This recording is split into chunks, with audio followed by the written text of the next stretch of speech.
to the world of English language, the rise, son of Sri Chinnamadappa Garu. Respected sirs, madams, and respected to everyone. As usual in our session start చేసే ముందు నాకు జీవిత పాఠాలు నేర్పించినటువంటి నా తండ్రి గారిని స్మరించుకుంటూ నా తండ్రి గారికి పాదాభివందనం తెలియజేసుకుంటూ అలాగే నా వీడియో చూస్తున్నటువంటి వ్యూవర్స్ ఎక్స్క్లూసివ్గా మన యూట్యూబ్ ఛానల్ని సబ్స్క్రైబ్ చేసినటువంటి వారి యొక్క తల్లి తండ్రికి ప్రత్యేకంగా నమస్కరించుకుంటూ I start my today's class. మరి ఈరోజు క్లాస్లో ఏం నేర్చుకోబోతున్నాం? Already we have started 45 days spoken English course. మనం 45 days స్పోకెన్ ఇంగ్లీష్ సిరీస్ మనం స్టార్ట్ చేసాం. We are in the third day. Day 3లో మనం ఉన్నాం. Day 1 we have successfully learned it. మనం డే 1లో హ్యాబిచువల్ యాక్షన్స్ యొక్క స్ట్రక్చర్ ఏంటో మనం చూసాం. డే 1లో హ్యాబిచువల్ యాక్షన్స్ యొక్క స్ట్రక్చర్ ఏంటో మనం చూసాం. Subject plus main verb plus object దీని యొక్క స్ట్రక్చర్, దీనికి సేస్. డే 2లో నంబర్ ఆఫ్ ఎగ్జాంపుల్స్ చూసాం. మనం ఎగ్జాంపుల్స్ చూసాం ఎలా చెప్పాలి అనేది. And right now in today's class in day 3 we are going to learn the day 3. Day 3లో మనం ఏం నేర్చుకోబోతున్నామంటే హ్యాబిచువల్ యాక్షన్స్ చెప్పే విధానంలో లాస్ట్ క్లాస్లో మనం టైప్స్ ఆఫ్ బ్రేక్ఫాస్ట్ దగ్గర ఆగాం. అంటే నిద్ర లేచిన తర్వాత కొన్ని పనులు చేసుకుంటూ వెళ్తూ types of breakfast. I get in to the kitchen and coming to directly పాయింట్లకు వచ్చేస్తున్నాయి. మీరు ఎవరైనా డే 1 డే 2 క్లాసెస్ చూడకపోతే డే 1 యొక్క ప్రాక్టీస్లు 26, డే 2 యొక్క ప్రాక్టీస్లు 26 డిస్క్రిప్షన్లో పెడతాను. మీరు వాటిని కూడా చూసిన తర్వాత డే 3 చూస్తే బాగుంటుంది. And coming to this one and breakfast నుంచి కంటిన్యూ చేస్తున్నా. I get in to the kitchen. నేను కిచెన్లోకి వెళ్తాను. I get in to the kitchen.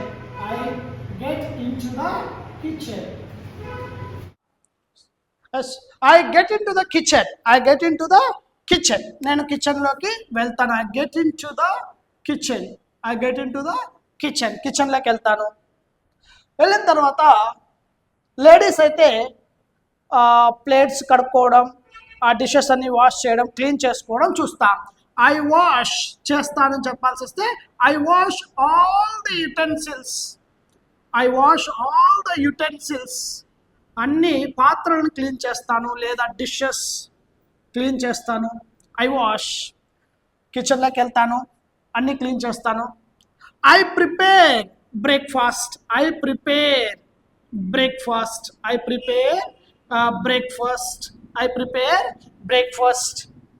for me and my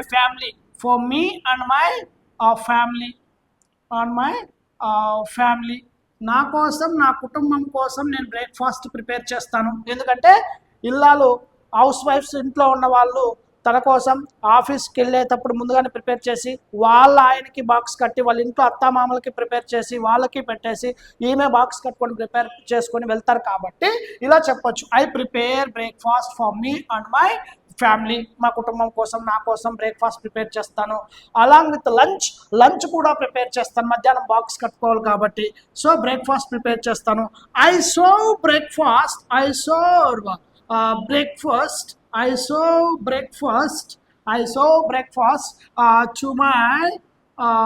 to my mother-in-law, father-in-law. So father-in-law, mother-in-law. So my husband. So my husband ki లేదా hubby అని కూడా అంటుంటారు. Hubby. So ఈ husband ఎప్పుడు వాడాలి, హబ్బీ ఎప్పుడు వాడాలి, డిఫరెన్స్ ఒకసారి క్లాస్లో నేను చెప్తాను. There is lot of difference between hubby and husband. మంచి కథ ఉంది, అది తర్వాత క్లాస్లో నేను చెప్తాను. And I serve breakfast to my సింపుల్గా అత్తామామలకు వండిస్తాను, మా ఫ్యామిలీకి వండిస్తాను. మదర్-ఇన్-లా, ఫాదర్-ఇన్-లా, ఇట్లా ఏదైనా చెప్పండి, స్పెసిఫిక్గా మెన్షన్ చేయండి.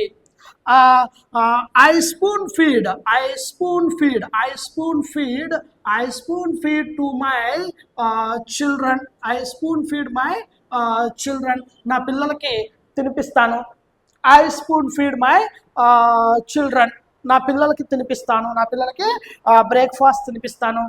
So I have my breakfast. I have my breakfast. I have my breakfast along with my family. Along with my family. Along with my family అని చెప్పాలి. I have my breakfast along with my family అని చెప్పాలి. చాలా మంది చేసే తప్పు ఏంటంటే I have my breakfast with my family అంటారు. అనకూడదు. ఇక్కడ విత్ అని అనకూడదు. ఏం చెప్పాలి? అలాంగ్ విత్ మై ఫ్యామిలీ అని చెప్పాలి. ఎందుకు అంటే I have my breakfast with my family అంటే నా ఫ్యామిలీతో తింటాను అనే మీనింగ్ వస్తుంది. అలాంగ్ విత్ మై ఫ్యామిలీ అంటే నా కుటుంబంతో కలిసి తింటాను. I have my breakfast along with my colleagues. I have my breakfast along with my friends. ఇలా చెప్పాలి. విత్ అనకూడదు. అలాంగ్ విత్ వాడితే చాలా బాగుంటుంది. ఈ విత్ ఎందుకు, అలాంగ్ విత్ ఎందుకు అనేది నెక్స్ట్ క్లాసెస్లో మనకు నేను క్లియర్గా ఎక్స్ప్లెనేషన్ ఇస్తాను. సింపుల్గా గుర్తుపెట్టుకోండి. Subject plus main verb plus object, habitual actions. సింపుల్గా I have, I spoon feed, I serve, I prepare, I wash, I get into. So like this one. Simple గా గుర్తుపెట్టుకోండి. I have my breakfast along with my family. నా కుటుంబంతో కలిసి తింటాను. So ఇక్కడ ఎలాంటి breakfast? So every day I have 2 idlis. Every day I have, every day అంటే ప్రతిరోజు 2 ఇడ్లీలు తీసుకుంటాను. ప్రతిరోజు ఇడ్లీ తినం కదా, రకరకాల బ్రేక్ఫాస్ట్లు చేస్తాం. Every Monday,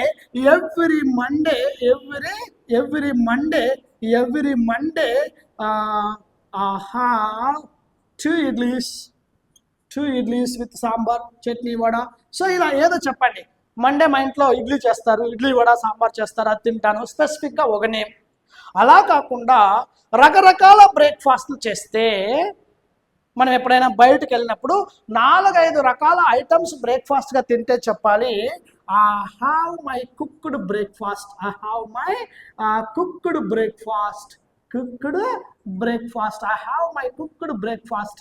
I have my cooked breakfast. ఇప్పుడు రకాలు చూద్దాం. I have my cooked breakfast అంటే ఒక పూరి, ఒక వడ, ఒక దోశ, 2 ఇడ్లీ, ఇలా 4-5 ఐటమ్లు కలిసి ఒకటేసారి బ్రేక్ఫాస్ట్గా చేస్తే చెప్పండి I have my cooked breakfast అని. సింపుల్ కదా. కుక్డ్ బ్రేక్ఫాస్ట్ అంటే 4-5 ఐటమ్స్. ఒక దోశ తినడం, ఒక పూరి తినడం, ఒక వడ తినడం, ఇట్లా 4-5 ఐటమ్లు బ్రేక్ఫాస్ట్గా తింటాం. మనం ఎప్పుడైనా హోటల్కి వెళ్ళినప్పుడు ఇలాగే తింటాం. హోటల్కి ఇంట్లో అనుకోండి అమ్మ ఏం చేసింటే అదే తింటాం, ఒకటే బ్రేక్ఫాస్ట్. మన వైఫ్ ఏం చేస్తుంటే అదే తింటాం, ఒకటే బ్రేక్ఫాస్ట్. లేదు కాదనుకుంటే ఫర్ ఎగ్జాంపుల్ పెద్ద వాళ్ళ ఇళ్ళలో తీసుకోండి, రిచ్ పీపుల్ ఎవరో తీసుకుంటే వాళ్ళు ఏం చేస్తారు, వాళ్ళ సర్వెంట్ ఒక 4-5 ఐటమ్స్ చేసి ఉంటారు. వస్తాడు ఆయన, కూర్చోగానే ఆమె వడ్డిస్తుంది. ఒక దోశ వేస్తుంది, ఒక ఇడ్లీ వేస్తుంది, ఒక వడ వేస్తుంది, ఇలా వడ్డిస్తారు. అది కొంచెం తింటారు. అంటే ఇలా రకరకాల బ్రేక్ఫాస్ట్లు మనం తింటే చెప్పాలి I have my cooked breakfast. ఏదైనా ఉడకబెట్టినటువంటి గుడ్లు కానీ ఇలాంటిది బ్రేక్ఫాస్ట్గా చేస్తే చెప్పాలి I have my boiled breakfast. ఉడకబెట్టినటువంటి గుడ్లు బ్రేక్ఫాస్ట్గా చేస్తే I have my boiled breakfast. I have my boiled breakfast అని చెప్పాలి. బాయిల్డ్ బ్రేక్ఫాస్ట్ అంటే ఉడకబెట్టినటువంటి గుడ్లు లేదా ఆకుకూరను ఉడకబెట్టి దాని మీద ఒక పచ్చి కారం అలా చెల్లేసి అది తింటే బాయిల్డ్ బ్రేక్ఫాస్ట్. లేదా వెజిటబుల్స్ అన్నీ ఉడకబెట్టి దాన్ని బ్రేక్ఫాస్ట్గా పొద్దున్నే తింటే ఇట్స్ కాల్డ్ బాయిల్డ్ బ్రేక్ఫాస్ట్. ఇలా ఇడ్లీ, పూరి, దోశ, వడ ఇలా ఉడకబెట్టింది కాకుండా ఈ మధ్య కాలంలో పిల్లలు ఏం చేస్తున్నారంటే ఇష్టంగా బ్రెడ్ జామ్ని కలిపిస్తే బ్రేక్ఫాస్ట్గా హ్యాపీగా తింటున్నారు చిన్నపిల్లలు. అలా బ్రేక్ఫాస్ట్ చేస్తే చెప్పాలి I have my baked breakfast. Baked breakfast అంటే బ్రెడ్ జామ్ను బ్రేక్ఫాస్ట్గా చేస్తే బేక్డ్ బ్రేక్ఫాస్ట్ అని చెప్పాలి. Boiled breakfast, baked breakfast. ఎప్పుడైనా మొలకెత్తినటువంటి గింజల్ని బ్రేక్ఫాస్ట్గా తిన్నామనుకోండి, ఒక గుప్పెడు గింజలు బ్రేక్ఫాస్ట్గా చేస్తే I have my soaked breakfast. Soaked breakfast అంటే మొలకెత్తినటువంటి గింజల్ని బ్రేక్ఫాస్ట్గా చేస్తే సోక్డ్ బ్రేక్ఫాస్ట్ అని చెప్పాలి. Cooked breakfast, boiled breakfast, baked breakfast, soaked breakfast. అలా కాకుండా టేస్ట్లెస్ ఫుడ్ తిన్నామనుకోండి, నాలుగు టేస్ట్ లేకుండా, రుచి పచి లేనటువంటి దాన్ని, టేస్ట్గా లేకుండా ఉన్నటువంటి దాన్ని తింటే మనం చెప్పాలి have my dogs breakfast, have my dogs breakfast, have my dogs breakfast. Dogs breakfast అంటే కుక్కలు తినేది అని కాదు. డాగ్స్ బ్రేక్ఫాస్ట్ అంటే కుక్కలు తినేది కాదు, టేస్ట్లెస్ ఫుడ్, నాలుగు రుచి పచ్చి లేని దాన్ని తినేదాన్ని డాగ్స్ బ్రేక్ఫాస్ట్ అంటాం. అలాగే I have my cats breakfast అని కూడా చెప్పొచ్చు. I have my cats breakfast, I have my cat's breakfast.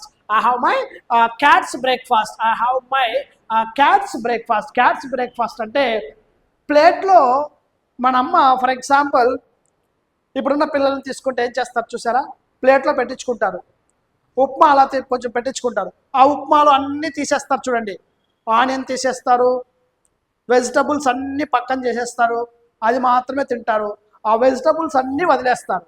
అంటే ప్లేట్లో చిందరవందరగా చేసి తింటే నీట్గా, ప్లేట్ నీట్గా తింటే బాగుంటుంది.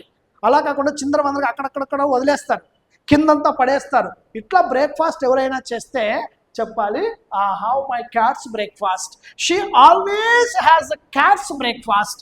She always has a cats breakfast. అంటే షీ హ్యాస్ క్యాట్స్ బ్రేక్ఫాస్ట్ అంటే ఆమె ఎప్పుడు చిందరవందరగా అలా అక్కడక్కడ ప్లేట్లో గలీజ్గా వదిలేసి అలా కొంచెం తినే ప్లేట్లో అక్కడ వదిలేస్తుంది, కింద పడేస్తుంది అని మీనింగ్ వస్తుంది. అంటే I have my cats breakfast, dogs breakfast, cooked breakfast, boiled breakfast, baked breakfast, soaked breakfast. And some times మనం ఇలా కూడా చెప్పొచ్చు, we can say one more power breakfast. Power breakfast అని మనకు ఇంగ్లీష్లో ఒకటి ఉంది. పవర్ బ్రేక్ఫాస్ట్ అంటే పని చేస్తూ తినేదాన్ని పవర్ బ్రేక్ఫాస్ట్ అంటాం. అంటే పని చేస్తూ బ్రేక్ఫాస్ట్ కూడా చేస్తాం మనం. ఇప్పుడు ఉన్నటువంటి బిజీ లైఫ్లో పని చేస్తూ బ్రేక్ఫాస్ట్ చేస్తాం. అంటే ఎలా, ఫర్ ఎగ్జాంపుల్ ల్యాప్టాప్ ముందర పెట్టుకుంటాం, అమ్మ మన వైఫ్ అక్కడ బ్రేక్ఫాస్ట్ తెచ్చి పెడుతుంది, అలా ఒక స్పూన్తో బ్రేక్ఫాస్ట్ తీసుకొని తింటాం, అలా టైప్ చేస్తాం, మెయిల్స్ చెక్ చేసుకుంటాం. అంటే ఇలా తింటూ పని చేస్తూ తింటాం. అలా పని చేస్తూ తినేదాన్ని పవర్ బ్రేక్ఫాస్ట్ అంటాం. లేదా ఒక దగ్గర బాక్స్ కట్టుకొని, అంటే ఇంట్లో బాక్స్ ప్రిపేర్ చేయించుకొని దాన్ని బాక్స్ కట్టుకొని ఇంకొక దగ్గరికి ఆఫీస్కో, స్కూల్కో, లేదంటే కాలేజ్కో ఎక్కడికైనా వెళ్ళి వేరే ప్లేస్లో వెళ్ళి తింటే I have my box breakfast అని చెప్పాలి. ఏం చెప్పాలి? I have my box breakfast. Box breakfast అంటే ఇంట్లో ప్రిపేర్ చేయించుకొని వేరే చోటకి, ఆఫీస్ కానీ, స్కూల్ కానీ, కాలేజ్ కానీ, ఇంకో వేరే చోటుకి ఎక్కడికైనా బాక్స్లో తీసుకెళ్ళి తింటే, ఇంట్లో చేసుకునే, బయట కాదు, ఇంట్లో చేసుకునే వెళ్ళి వేరే చోట తింటే బాక్స్ బ్రేక్ఫాస్ట్ అని చెప్పాలి. అలా కాకుండా ఇంట్లో కాకుండా మనం ఒక్కొక్కసారి హోటల్స్లో కట్టించుకొని, అంటే హోటల్స్లో బాక్స్లో కట్టించుకొని లేదా పార్సల్ తీసుకొని బయట వెళ్ళి తింటాం చూసారా, అలా చెప్పాలి. అది ఎలా చెప్పాలంటే I have my parcel breakfast. I have my parcel breakfast. Parcel breakfast అంటే బయట ఫుడ్ని ఒక చోటకి తీసుకెళ్ళి తినడం. అది కాలేజ్ కావచ్చు, స్కూల్ కావచ్చు, ఆఫీస్ కావచ్చు, ఎక్కడికైనా బయటికి తీసుకెళ్ళి తింటే పార్సల్ బ్రేక్ఫాస్ట్. ఇంట్లో నుంచి బయటికి తీసుకెళ్ళి తింటే బాక్స్ బ్రేక్ఫాస్ట్. చూడండి ఎన్ని బ్రేక్ఫాస్ట్ ఉన్నాయో: dogs breakfast, cats breakfast, cooked breakfast, boiled breakfast, baked breakfast, power breakfast. ఇలా రకరకాల బ్రేక్ఫాస్ట్లు మనం చూసాం.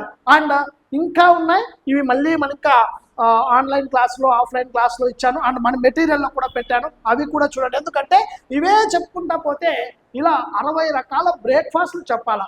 మరి అన్నీ చెప్పుకుంటా పోతే దానికి కథలు, టైం ఎక్కువ అవుతుంది. కాబట్టి మీకు కొన్ని చెప్పాను, మిగిలినవన్నీ కూడా మన వాల్యూమ్ 3లో మన బుక్లో పెట్టాను నేను మీకు క్లియర్గా. మన ఆల్ ఇన్ వన్ బుక్లో అన్ని పుస్తకాల్లో పెట్టాను.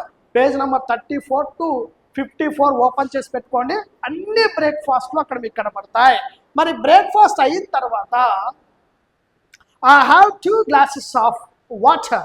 లేదా I take a cup of milk. I take cup of milk. పాలు తీసుకుంటాను. లేదా I have coffee. I have my coffee. I have my coffee. I take a glass of juice. ఒక glass juice తీసుకుంటాను. And I take my car key. Car key తీసుకుంటాను. I take my laptop. I pack my bag. So నేను pack చేసుకుంటాను నా బ్యాగ్ని. I take my laptop తీసుకుంటాను. I get into the కార్లోకి వెళ్తాను. I start my car. నేను car start చేస్తాను. I travel some distance to reach my office. I travel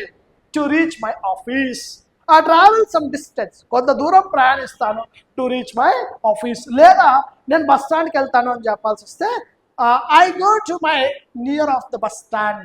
bus bay అని చెప్పచ్చు. Bus stand బదులు బస్ బే అనండి. I go to my near of the bus bay. Bus స్టాప్కి వెళ్తాను.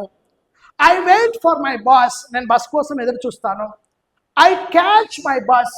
I catch అంటే పట్టుకుంటానని కాదు, ఎక్కుతాను అనే మీనింగ్ వస్తుంది. ఇవే స్పోకెన్ ఇంగ్లీష్లో ఫ్రేజెస్ అన్నీ రాను రాటు తేలుతారు మీరు. ఎందుకు ఇది క్యాచ్ వాడాము అంటే ఇది spoken phrase. I catch my bus. I get into the bus. I board the bus. ఇంకా మంచి పదం అండి. I board. So I board the bus. చూడండి ఎంత మంచి పదాలు. I board the bus. Boarding అంటే ఎక్కడం, వాహనంలోకి ఎక్కడాన్ని బోర్డింగ్ అంటాం. I board the bus. Bus దిగడాన్ని I alight the bus. ఎంత మంచి పదాలు చూడండి. ఇవంతా వొకాబులరీ నెక్స్ట్ క్లాస్లో మీకు వస్తాయి. ఎందుకు మన బోర్డ్ వాడాలి? I board the bus. I catch the bus ఎప్పుడు వాడాలి? ఐ బోర్డ్ ద బస్ ఎప్పుడు వాడాలి? I get in to the bus ఎప్పుడు వాడాలి? ఇవన్నీ నెక్స్ట్ క్లాస్లో మీకు క్లియర్గా ఎక్స్ప్లెనేషన్ ఇస్తాను. సింపుల్గా ఒక వాక్యం మీరు చెప్పండి. So I board the bus. Bus ఎక్కుతాను. I catch my bus. So bus ఎక్కిన తర్వాత I search room for me అనాలా. సీట్ ఎదుక్కుంటానంటే I find seat for me అనకూడదు. సీట్ అని అనకూడదు స్పోకెన్ ఇంగ్లీష్లో. మరి ఏమనాలంటే I find some room for me అని చెప్పాలి. ఏం చెప్పాలి? I find some room for me. I find some room for me అంటే రూమ్ అంటే గది అని కాదు, ఇక్కడ సీట్ అని అర్థం. I find some room for me అంటే సీట్ ఎదుక్కుంటాను. After getting in to the bus I find some room for me. Room అంటే where you have to stand there, where you have to sit there, where you have the personal place of you. మీకు ఎక్కడైతే కొంచెం personal place ఉంటుందో దాన్ని room అని అంటాం. Room అంటే గది అని కాదు ఇక్కడ. Which means, sir, please be seated, sir. So room means where you have to stand there, where you have to sit there, where you have to stand there, where you have to sit there, where you have the personal place of you is called the room. అంటే మనం ఆ room seat ఎత్తుక్కుంటాను అని చెప్పడానికి, బస్సులోకి వెళ్ళి seat ఎత్తుక్కుంటాను అని చెప్పడానికి I find some room for me. You never say I find seat అనొద్దండి. దయచేసి బస్సులో సీట్ ఎత్తుక్కుంటాను అనేదాన్ని సీట్ అని అనకూడదు. So will continue the tomorrow's class. రేపు ఇక్కడి నుంచే కంటిన్యూ చేస్తాను. Thank you so much. Will meet again next class. మరొక క్లాస్లో మరికొంత ఇన్ఫర్మేషన్తో మీ ముందు ఉంటాడు మీ Shekhar sir. Have a nice time to all. Bye and Jai Hind.